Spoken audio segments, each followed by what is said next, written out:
Dunes are very important for so many different reasons.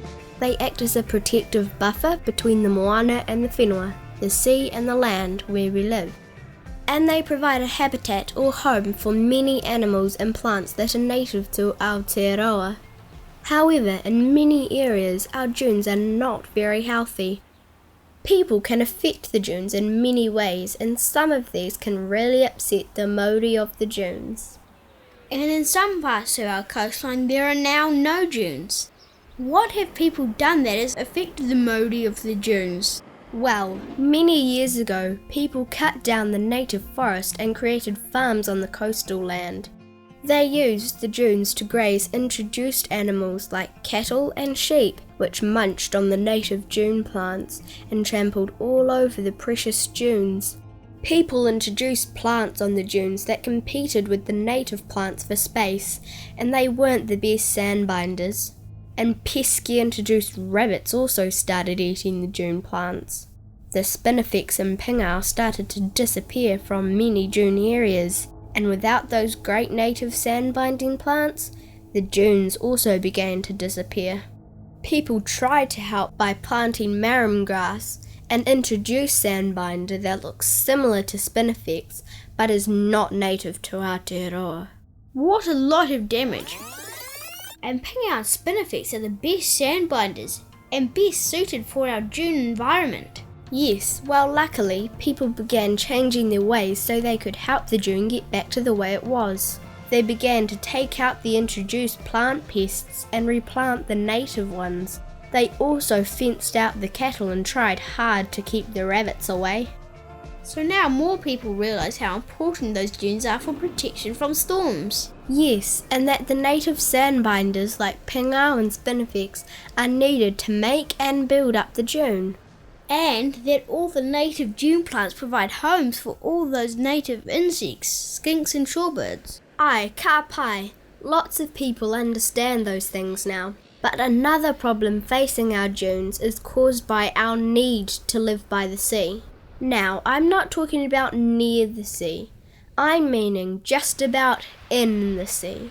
When people build beside the sea and right on the dunes, the native dune plants are removed and the dune habitat is degraded.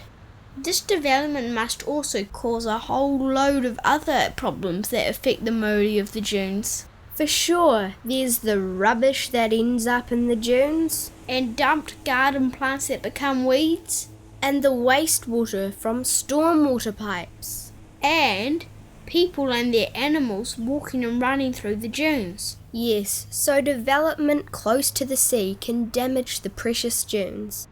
And when nothing is done to stop our protective buffer disappearing, those houses can fall into the sea. But people like to live by the coast, and it's great living near our beautiful beaches and having them as our playground. It sure is. We just need to make the right choices to help stop the dunes from disappearing. There are so many ways we can help keep the dunes safe. We can keep people and their animals and pests off the dunes, so no footprints in the dunes. Paws, hooves, humans, and vehicles. Vehicle footprints? Well, tyre tracks. Vehicles can cause a lot of damage to the dunes. They should be kept out of the dunes and only use signposted vehicle accessways.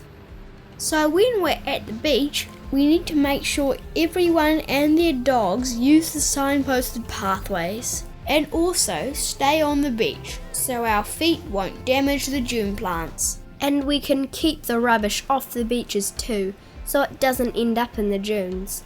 CoastCare is doing a great job of keeping all the plant and animal pests off the dunes, and with CoastCare's guidance, we can help take out the pest plants.